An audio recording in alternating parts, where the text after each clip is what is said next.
Okay, Assalamualaikum warahmatullahi wabarakatuh. Okay, so today we are going to take a look into creative thinking. Creative thinking, okay?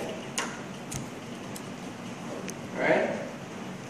Creative thinking for leadership skills, okay? So basically, the topic that we're going to cover today is about how do we think creatively and how do we initiate innovation. Okay, how do we innovate our company, how do we innovate our products, and how do we innovate ourselves. Okay, so we are going to take a look at chapter 1 first today, and then we are going to continue with chapter 2 tomorrow. Alright, so the most important thing is that you guys have to understand when you want to think creatively. Alright, a lot of people they say that thinking creative is essential, is important in especially in the business world. You know, for example, we have seen throughout the years that from telephone, from Nokia 3310, and what it has become to the Apple iPhone 5 these days. Okay. Alright, so basically, a lot of people, they want to think creatively, but not a lot of people know how to think creatively. Alright, so the most important question here, okay, that we are going to take a look into is that how do we start? How to start? Okay. How do we start thinking creatively? That's the most important part. Okay. So how do we start? In business or in life, in anything that you guys do, okay? Anything that you guys do is that you guys always have to start somewhere. You know, like for example, if you want to make a business, you have to start planning. If you want to get married, you have to start planning. If you want to have children, you have to start planning. Okay, it has to start somewhere. Okay, so creative thinking is the same thing. You need to know the process on how do we start thinking creatively. Alright, so listed in my notes here, I have exactly 9 steps, okay, on how we initiate innovation or how we start thinking creatively. Alright, the first and most important thing is number 1, to have a vision. Okay, have a vision. Alright, so it says here, good business leaders create a vision, okay, articulate the vision, but passionately own the vision and relentlessly drive it to completion. Okay, so like you tengok, have you guys ever seen that some business owner, okay, some business owner, they are very passionate about the product. They say product dia tu. This is what we have learned in personality not included, rebranding. Okay, about the having a passionate product. Okay, so let's say for example, if you guys want people to be passionate about your product, the owner has to be passionate about the product itself first.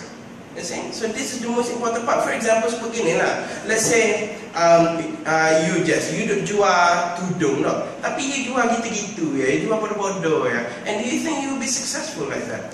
Of course not, because you are not passionate about that product. Let me tell you let me give you one example. Okay, let's say kita ada kedai komputer.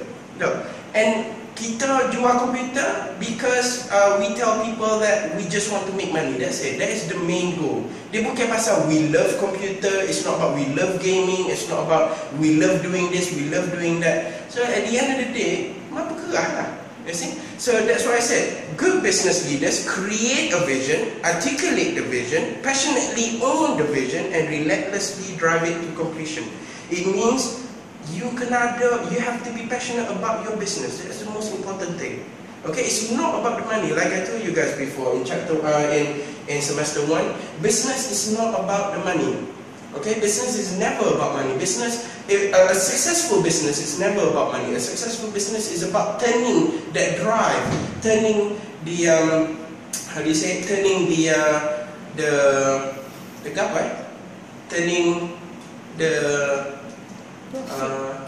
turning what you like into a business. So, for example, yesterday we studied about social entrepreneurship, right? Social entrepreneurship is about entrepreneurs, businessmen that make their business out of to benefit other people, and at the same time they make money out of it. And that is passion. For example, yesterday the passion the social entrepreneurs example was given to us by the Professor Kapoor. I forgot. Alright, given to us by her, by that professor, about the example was given was about Google. Alright? Okay? Google. Like Mano, how did Google start? How did Google start? Start from two people. They just want to help other students to find information and it started. It started from there. So what I'm saying here is that when you are passionate about helping other people, you may start a business from that. Okay? So whatever it is in business, you have to understand that you have to be passionate about the product. If let's say for example you want to have your own education center, you have to be passionate about education. You have to love teaching. Then your business will be successful, and you have a lot of product line, you have a lot of ideas that you want to make. You have to be passionate about those things. Like for example, you want to open a sushi restaurant. You have to be passionate about eating sushi, about loving eating sushi. This is what it means by good business leaders create a vision, articulate the vision, passionately own the vision, and relentlessly drive it to completion. Okay? Alright, so the vision or mission is the starting point for strategic plan. This is number one. Okay? Mission and vision. You need to have this. Every company needs to have this. What is your long-term goal? Where do you want your company to be 5 years from now? Where do you want your company to be next year? Kita tak boleh nak mikir kata, okay, kita duduk, biar buat, ikut dek, kita buat lama-lama, and at the end of the day, what happened? Nothing happened. Tak ada, no improvement, nothing new. That's why you always need a vision. That's why you always need a mission. So that the future is always important. Kita kena tahu, because we don't know what is in the future. We can plan whether it happens or not. That one up to Allah lah, insyaAllah lah. Kalau jadi, kalau tak jadi, it doesn't work that way. Okay? So, what some of the steps on how do we create creativity is that you guys have to spend time with the team, with your staff, with your team to illustrate visions, goals, and challenges. Okay? Explain to the people their role is crucial in fulfilling the vision. Okay? Let's say for example, okay, let me give you this example. Let's say, okay, you Hanira, I wait for you. Okay, Ani, tomorrow tolong pergi promote di Gala untuk sama camp kita.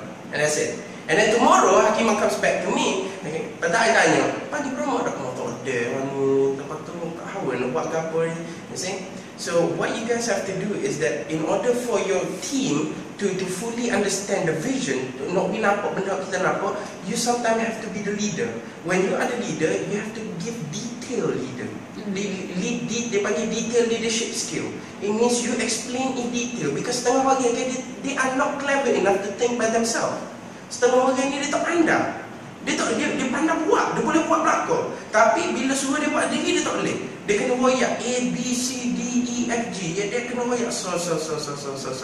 And this is something that you guys have to understand. Okay? So, jangan harap orang tu tahu nak buat apa in business. Okay? So, I have made the same mistake. I have made the same mistake over and over and over again. I have made the same mistake over and over again. Sampai up until one stage, okay? Because kita nak hijau dengan orang pandai. Kita nak pergi hijau dengan orang yang boleh buat hijau. You see? Tapi sometimes I myself tak wayak terus-terus kat orang ni dia kena buat apa. At the end of the day, tak sampai my target, tak sampai my vision or my mission. You see, this is very important, okay? So, let me give you another example here. Let's say, for example, let's say you hijau just. Let's say you start working with iBank, okay? You start working with iBank, Islamic Bank. Lepas tu, you hijau dah lah. You hijau, let's say about 2 to 3 years you've been working there. So one day, boss you main meeting semua, lepas tu dia akan kata ke you, okay Jess, next month kita nak at least 200,000 sales, okay? Kita nak profit 200,000. Alright, so that is your target next month. Lepas tu dia, jom berhenti. You see, that's all it says. Alright, so, and then what is your plan? What do you want to do? You don't know. You see, what though? Yeah. Because sometimes some people they don't have experience. Sometimes some people they don't know what to do. You see, that is why, if in order for you to think creatively, to get your team to start thinking creatively, you have to understand, number one, to have a vision. And then when you have this vision, you have to share with the team. Okay, this is the most important part. Share the vision with the team. Because sometimes bila you seorang ada nampak company you nak gimana, and your staff tak nampak nak gimana, and you are the only one who is working. Alright? Okay. So we are going to go to the second point, which is issuing a declaration of innovation. Lagu mana kita nak start, lagu mana kita nak oyak ke staff kita, because now we know. Kita kata, now we know that creativity is very important. Okay, so now we know that in order for us to have to have an innovation in our company, nak buat produk baru, kau nak increase sales, kau nak gapo kau, we need to have a vision. Betul tak? Okay, now we are going to take a look into lagu mana kita nak oyak ke staff kita pula. How do we start ni? Start, lagu mana kita nak start engine ni. Alright, so number 2 is starting innovation. Okay, innovation it means creating something new, making something old into something new, making something old better. Okay, this is what it means by innovation. Alright, so same as the point given above, which is what I've told you just now, was that kita kena give detailed explanation to our staff baru dia boleh buat gapo. Alright, brainstorming, ikutlah gapo, so that we have detail nak buat mana nak buat. So for example, kita royak dah. Okay, esok pergi promote di Nago. Kenapa tau? That sentence is short. It's too short. Patut tak tahu nak buat gapo pun. Okay, Mr. Ray suruh pergi promote di Nadiwan. Nak promote gapo? Nak buat gapo? And I say this is the problem. People don't know what to do.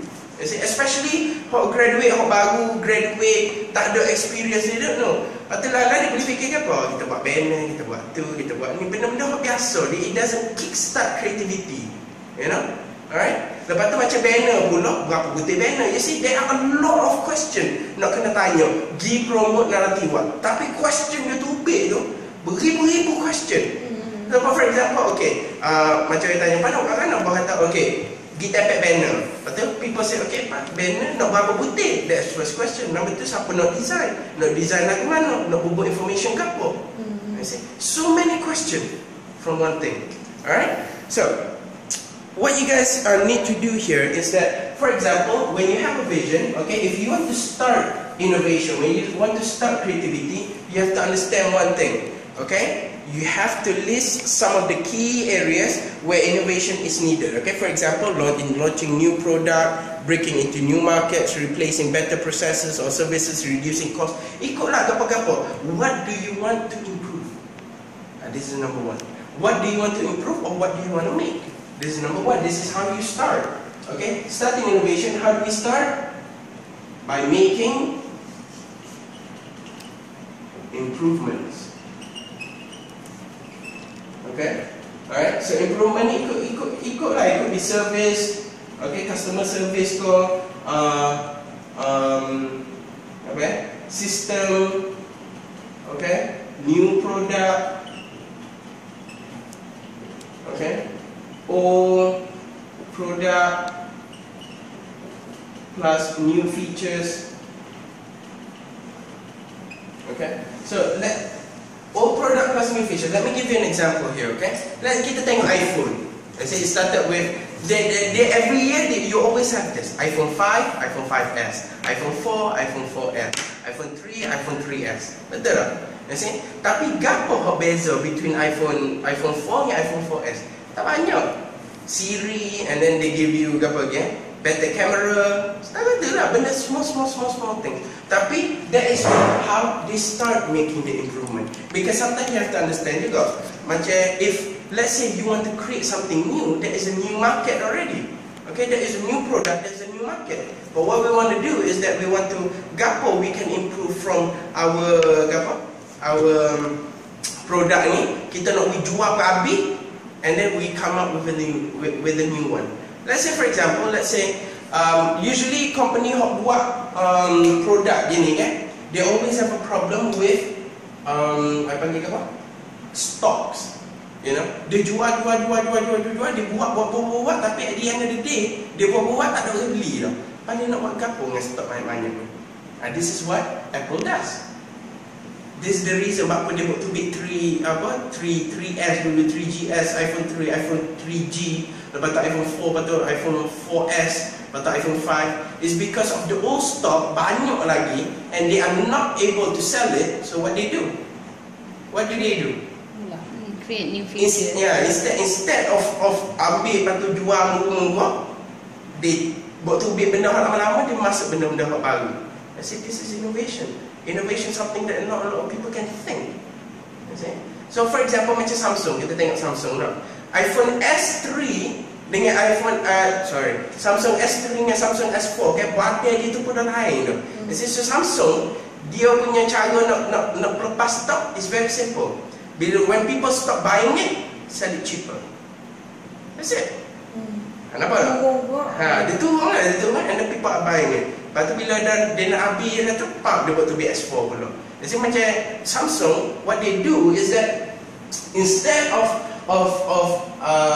adding new features to the old product, they sell it cheap and make new product. Macam iPhone, old product, tambah feature, sell it until finish the stock. And then tak jual dah. The only way you can get iPhone 3, iPhone 3G, ni kan semua kan all second hand. Because they don't make it anymore. You see? Nampak tak? So you reduce stock. You see? So lagu mana kita orang-orang Apple, orang Samsung semua boleh mikir lagu tu? This is how they start innovation. Thinking creatively. This is how you start a business. This is how you start making something new, making something people tak lagi buat pun lagi. For example, kita tengok Facebook dah. Facebook tu, it's not original. You see, before Facebook apa? High Five, Friendster. You see, so it means, your Facebook is not original. Facebook is not an innovation. Tapi apa Facebook buat? Make things simpler. Make things better. Make things ni, nampak tak? They are providing the same thing. Cari saing, post goni, post gambar, style tu ya. Tapi now, as time goes by, what do? They start innovation. They start innovating their product. Dia buat apa? Bubuh game, boleh chat dengan saya, boleh main game. Dulu tak, level sebenarnya ada chat lah. Lepas tu nak post lah. Tapi now, Facebook, you can do pretty much everything in Facebook. Even now, you can email and send files through Facebook. Tak payah nak buka Gmail ke apa semua. Apalah, this is what they have done so far. Okay, so number one, how to start thinking creatively. We need to have a vision. Number two, how do we start within our team? We need to start making improvement. Baru kita tahu kita nak start mana. Alright? Okay. Now we're going to go into 3. Set drastic expectation means set high expectation. This is what a lot of people takut. You see? Alright? So, what I'm trying to say here is that most companies aim for a small increment growth each year. They set target they are confident can be achieved. Alright? The problem with this approach is that it doesn't squeeze new incentive to look for opportunities or new income. Alright? So we must make drastic changes because it encourages people to think innovatively and act like entrepreneurs. Okay? So kita know, let's say for example, when you have a company, you want your staff to work as if that company is theirs. Kita bukan nak staff masuk pukul 8 tu pukul 5. No, we don't want this. Kita nak staff masuk awal tu lambat. Sebab apa? Kerja tak sudah. This is what we want. This is what a lot of bosses want. Tapi apa a lot of newly graduate apa semua dibuat kan, dia kerja sepanjang deh. This is the most apa yang panggil?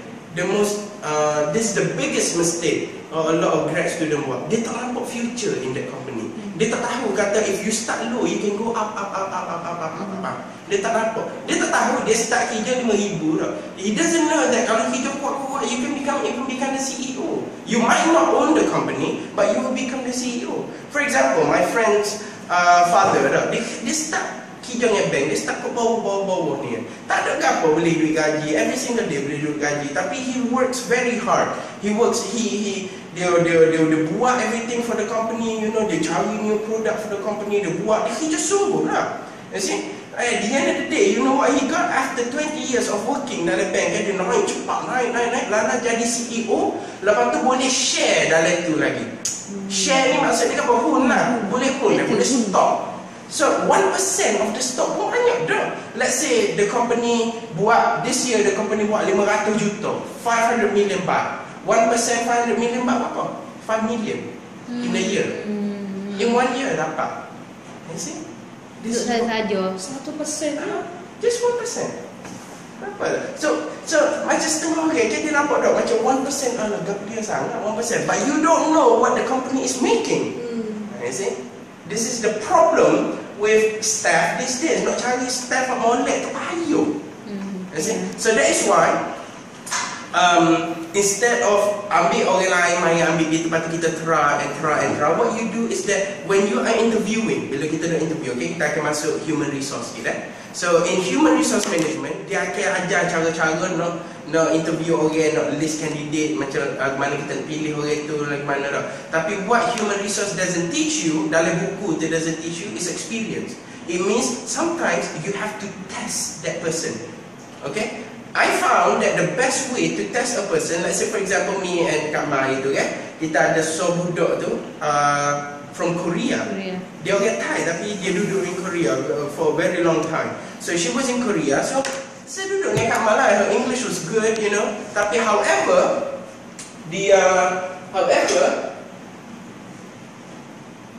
how do I off this? However, whenever we start asking her question, dia tak boleh jawab. For example, Kak Ma tanya dia, Kak Ma tanya, okay, kalau kita nak buat English camp gini, short courses di Korea, boleh tak? Bayar.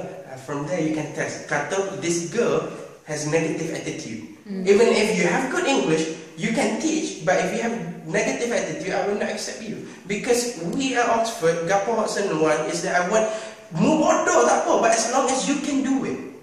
I see? This is the difference between a good staff and a stupid staff. Staff who makan gaji buta, dia panggil. Do we want this sort of staff? No, we don't want this. So, but we will cover this back in human resource management, okay? Alright, so we're going to go back to here. Alright, so let's say for example, some company let's say for example Oxford let's say Oxford kata, okay, this year summer camp we got, let's say 150 student now. Next year maybe 200 heko. Apa? Naik sikit ya. You see? So the reason apa dia buat lagu ni is because people are afraid. People are afraid to do something that they know they might fail. Bear this in mind. Are you willing to do something that you know you might fail? Everybody will say, no, I am not willing to do this because I might fail. You see? Tapi, but what they don't know is that kalau jaya, kalau jadi, betul tak? So instead of us targeting 200 students, why not 5? Buat sebab Kak Ma buat last year. Oh, target 500 student nak lagi. Biar tak lagi banyak pun. Tapi kita punya target duduk situ. Of course we will be disappointed. Tapi what happens if last year mari betul-betul, this year mari betul-betul 500 student, what happened? Achievement tu. You see, we jump from 100 student pump to 500 student. Macam setengah head 100 student, maybe kita naik 10 student next year. 10 student pun, banyak dah. Because why? Because memang betul it's an achievement, but it's a small achievement. You see? So the reason why I say that we need to set high expectation, we need to set high target, because when we set a higher target, we work efficiently. You know, we work more efficiently. Alright, we will be more motivated. We will work more harder to achieve that target. Okay, because to get 500 students, it's not easy. It's difficult. You have to go out, get out. Sometimes don't tidur malam because you have to think of new ideas on how to market. You see? But however, if you set support naik 50 student, bila boleh 50 student, baik lagi buat order.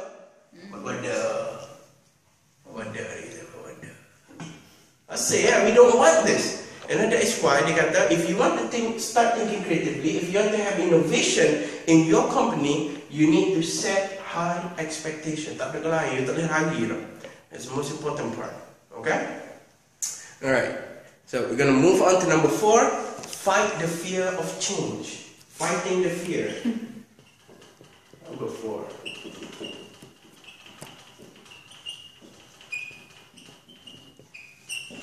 Okay? People fear the unknown. Afraid to do things they have never done before.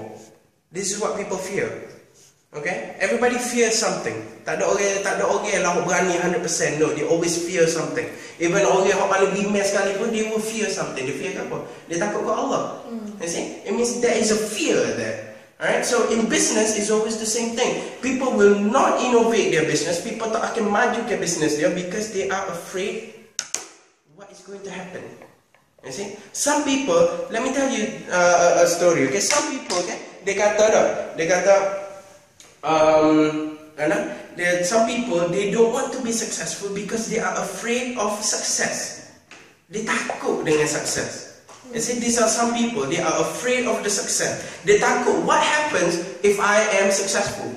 People are afraid of this. Mungkin consciously people will not think about this, but unconsciously people will start thinking about this. Macam setengah orang dia takut nak jaya. I don't know why. You see, mungkin dia kata, oh tak ada lagi tu. Betul, ada. It might not be kita nampak. You know, kita mungkin tak memikir, tapi orang lain akan nampak kita lah ke mana. You see? So, what I'm trying to say here is that you have to, by overcoming fear, is the key objective for innovative leaders. If you guys want to be innovators, if you want to think creatively, you have to, number 1, fight the fear. You tak boleh takut. You cannot be afraid to fail. How can you be afraid to fail if you want to make a business? How can you make a business if you are afraid to fail? Sorry, balik. Lapar.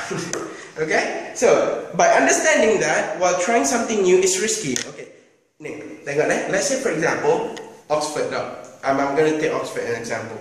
Okay, let's say for example, now we are doing very fine, you know, quite well. Okay, tak ada lah grand sangat, but we're doing well, you know. We can pay off this, we can pay off that, you know. We have some salary here and there, you know.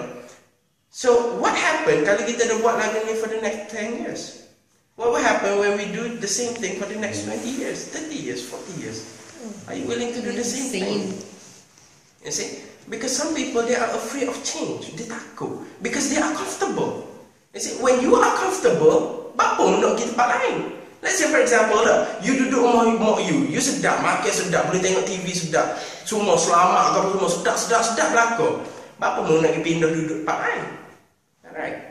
That's the comfort zone that people are afraid of. This is the change that I'm talking about. You know, people are afraid to take the first step. People are afraid to do new things.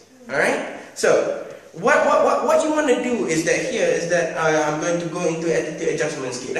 So, in attitude adjustment, remember I told you guys that sometimes visualizing is the most important part. Kita kena visualize, kita kena paint a picture. Kata, dalam 10 tahun ni aku nak duduk lagu mana ni? You have to see yourself 10 tahun ni, duduk mana, rumah lagu mana, muka mana, untuk laki mana, lagu mana, ada anak ke tak ada kereta ke mana.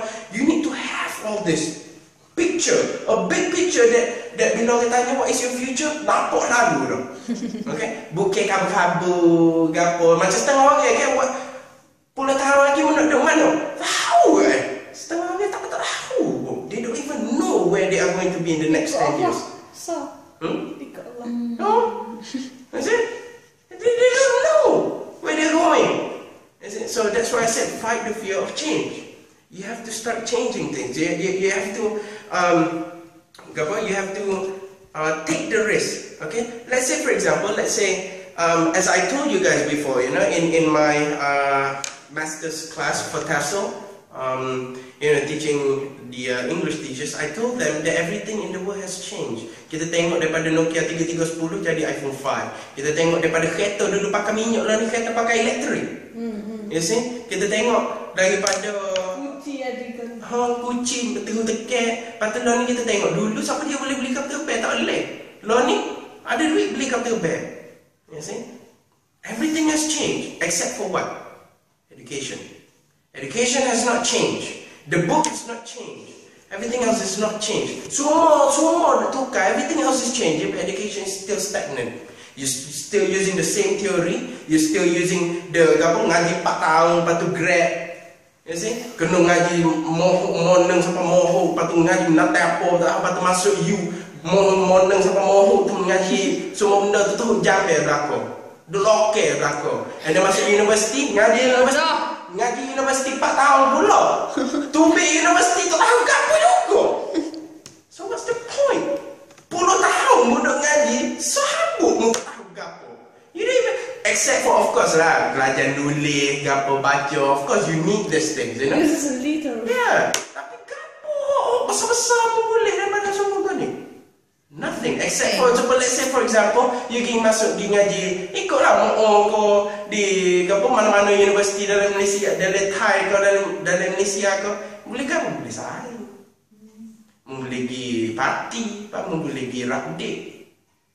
Rapnong. Setara tu lah boleh. Lepas tu ambil 4 tahun pergi hijau. Lepas mengaji Islamic banking tau. Lepas pergi hijau ngajar English. Nanti apa tu? Super engineer, ngajar English. Mengaji engineering, mungkin ngajar English. Mengaji matematik, mungkin ngajar English. What's the point? You see? You have wasted 10 years of good education. Education orang betul-betul boleh buat kalau education tu betul. And at the end of the day, mungkin ngaji muda. And then what do you have to do? You have to call Dr. Ray and pergi ngajar mula lagu mana nak ngajar English. Don't you think that's a bit stupid?